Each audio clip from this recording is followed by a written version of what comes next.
विरोध में ब्राह्मणेन परम पूज्य परमाराध्य गुरु महाराज के पावन चरणों में कोटि कोटि नमन।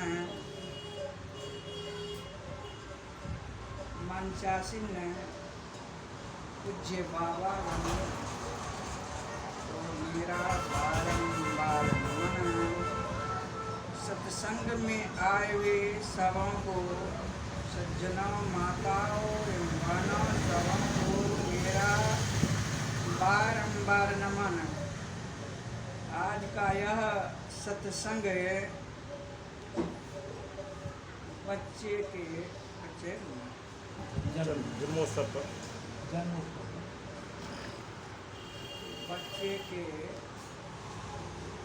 बच्चे का जन्म दिन मना रहे हैं और पाठ भी हुआ वही कि भगवान पुरुषोत्तम श्री राम वन को गए और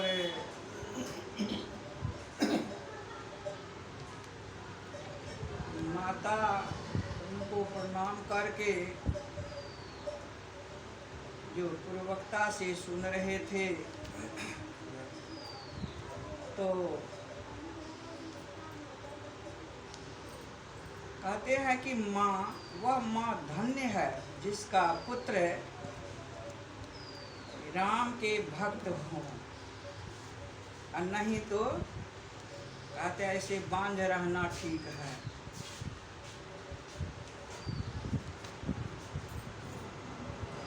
अजात शत्रु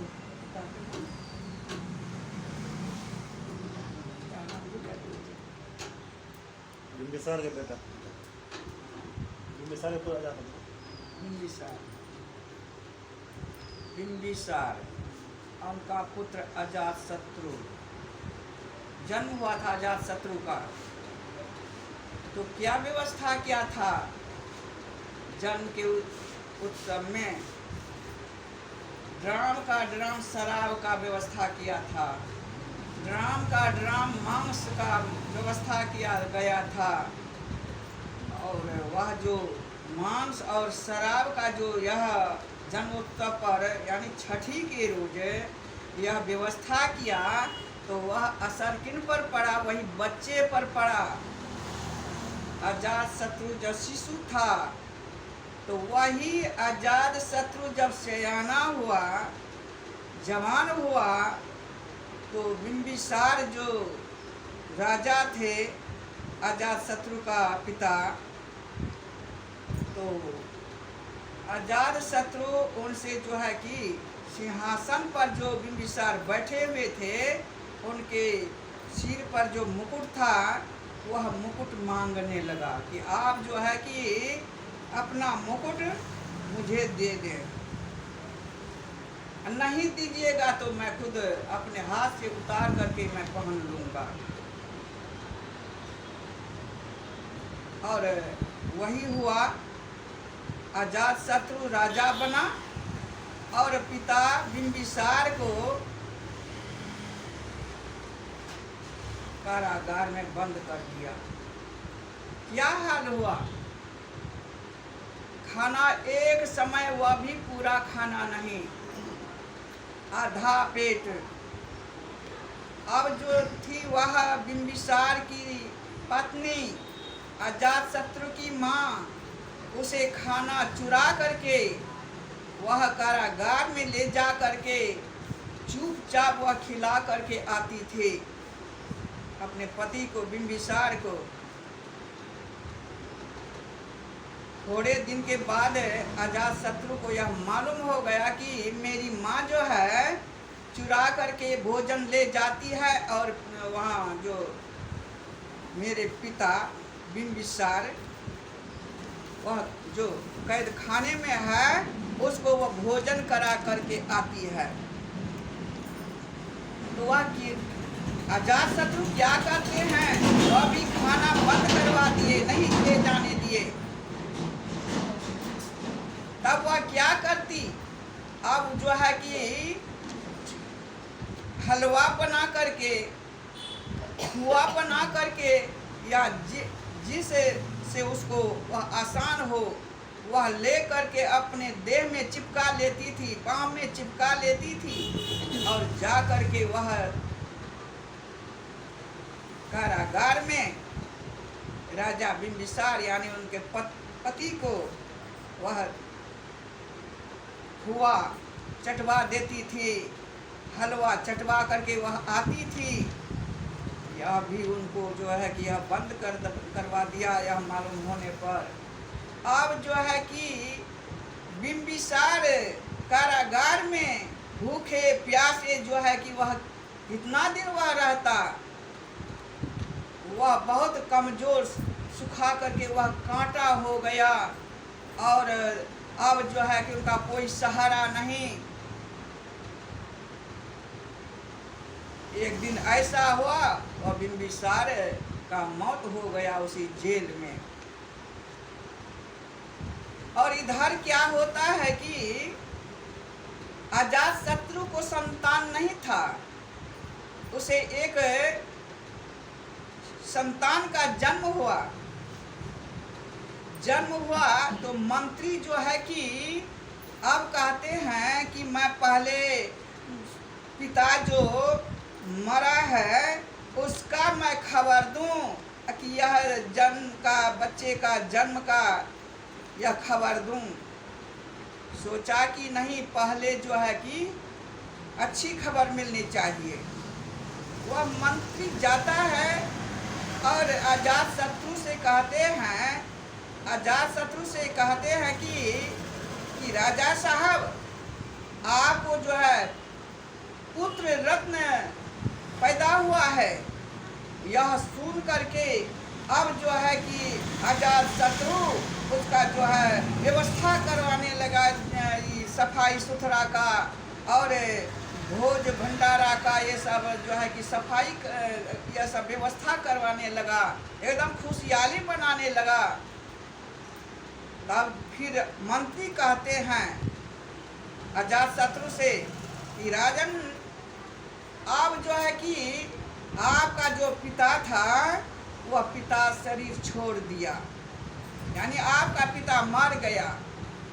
यह सुनते ही अजातशत्रु का दिमाग जो था पहले वाला, वह दिमाग हट करके अब जो है कि वह सोचने लग जाता है कि जिस तरह मेरे यहाँ पुत्र का जन्म होने से मैं कितना खुशी था, कितना व्यवस्था कर रहा था इसका, लेकिन कि मेरे जन्म पर तो पिताजी इतना ही वह खुशहाली होता होगा और वह जो था कि ये सब व्यवस्था सफाई सुथरा का और भोज भंडारा का यह भी तो किया होगा।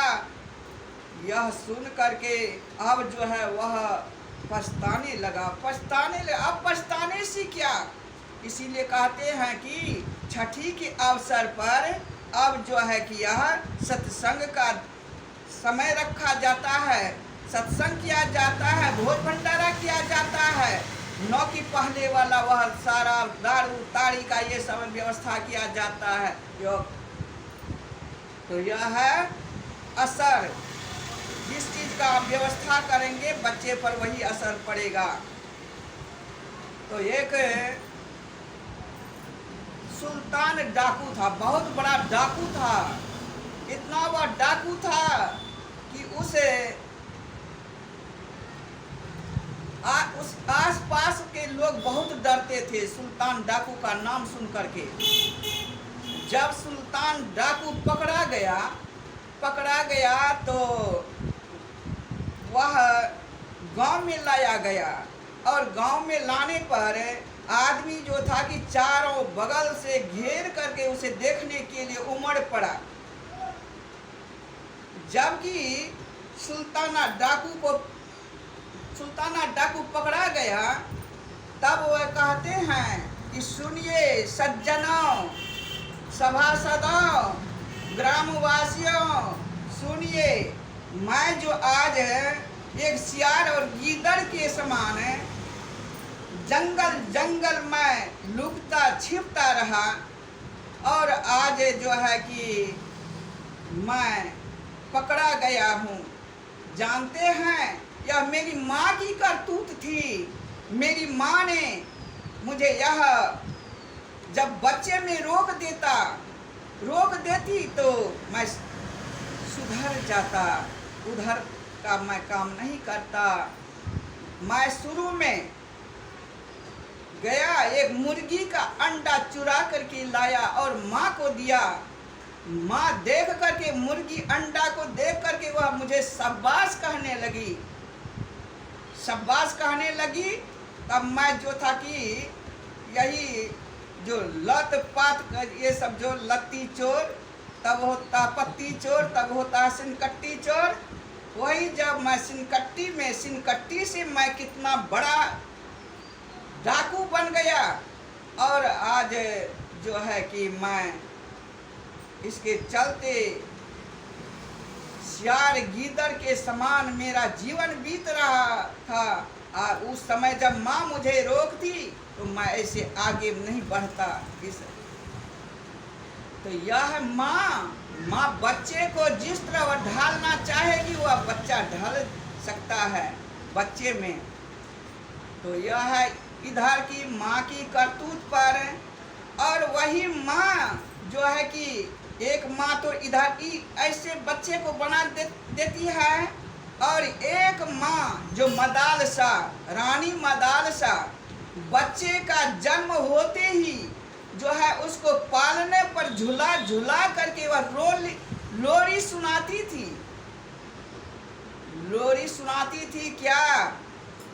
तू शुद्ध है, तू बुद्ध है, तू निरंजन निरंजन, यानी तुम अभी माया से परे हो। तुम निरंजन, तुम्हारी आत्मा निरंजन है, निर्मल है। ये सब लोरी सुनाती थी। और लोरी सुनाते सुनाते सुनाते वह बच्चा जो था छोटे ही उम्र में वह उसको वैराग्य हो जाता था बच्चा। और वह राज्य पाठ को छोड़ करके वह जो है कि जंगल की रास्ता वह पकड़ लेता था। ऐसे ही चारों बच्चों को यह उपदेश दे करके, लोरी सुना करके वैराग्य बना दिया, वैराग्य बना दिया। अब राजा जो है, राजा कहते हैं कि देखो रानी मदालसा, तू तो सब बच्चे को ही वैराग्य बना दिया। यह राज्य जो है, इतना बड़ा राज्य कौन भोगेगा? एक बच्चा को रख, संसार का ज्ञान दो, और वह बच्चा जो है कि इस राजपाट को ठीक ढंग से चलावे, राजा बने। माँ ने कहा, माँ रानी मदालसा ने, अच्छा ठीक है। जब अंतिम में बच्चा जो जन्म लिया तो उसको माँ ने यही संसार का तो ज्ञान दिया, लेकिन बच्चा जब सियाना हुआ तो बच्चा के गले में एक कागज में लिख करके, यानी ताबीज बना करके उसके गले में पहना दिया। और कहा माँ ने कि देखो बेटा, अगर तुम्हारे ऊपर कोई मुसीबत पड़े, किसी तरह का मुसीबत पड़े तो इस ताबीज को निकाल करके तू पढ़ लेना। तो वही हुआ। एक दूसरे राजा ने उस राज्य पर हमला किया, और उस लड़का को याद आया कि माँ ने मुझे ताबीज दिया था कि जब कोई संकट आवे तुम्हारे ऊपर तो उस ताबीज को पढ़ करके तू अपना जो है कि उस लिखा हुआ ज्ञान को तुम अपनाना, याद करना। बस वही हुआ। उस लड़का को, बच्चा को, वह छोटे ही उम्र, यानी राजा बनने ही वाला था या बन भी गया होगा, लेकिन कि वही जब राजा का यह माँ का दिया हुआ ताबीज जब पढ़ा उसे उसी समय उसको वैराग्य हो गया, और वैराग्य हो गया तो राज्य छोड़ करके वह जंगल को रवाना हो गया। यह माँ कैसी थी कि बच्चे को छोटे उम्र में ज्ञान दे करके और उसे जो है कि वैराग्य बना दिया। अब शकुंतला भी ऐसे तैसे घराने की वह नहीं थी, वह भी एक राजपुत्री ही थी, और वह जो थी कि एक संतान जन्म लिया था, उसका पति दुष्यंत ने उसको छोड़ दिया था, और वह जा करके जंगल में ही शकुंतला से मुलाकात करके आता। उस बच्चा को माँ ने इतना उसको साहसी बना दिया, इतना साहसी बना दिया, वह बच्चा जा करके बाघ का सिंह का बच्चा गोद में उठाकर, एक छोटा सा बच्चा सिंह का बच्चा गोद में उठा करके और माँ के पास उस कुटिया में आती है, और बच्चा कहता है, माँ देखो मैं क्या लेकर के आया हूँ। वह बच्चा जाता है माँ के निकट और बच्चा को दिखाती है माँ को। उधर पीछे से जो है कि वह उसकी माँ बाघ जो है कि वह आ जाती है, लेकिन यह कोई गुस्से से नहीं, एकदम शांत भाव से वह बाघ आती है, और जो है वह बच्चा को फिर जो है कि देता है वह बच्चा अपनी माँ के पास, यानी बाघ के पास। तो उसी बच्चा का नाम जो है भारत पड़ा, और आज इस देश का नाम जो है उसी बालक के नाम पर आज यह भारत कहला रहे हैं, भारत देश। वह माँ इसीलिए कहते हैं सीता सावित्री अनुसुईया शकुंतला दमयंती मदालसा द्रौपदी सुकन्या देवहूति सी महासती अतुलित कष्ट सहे पर सत्य न भूली भारत की नारी।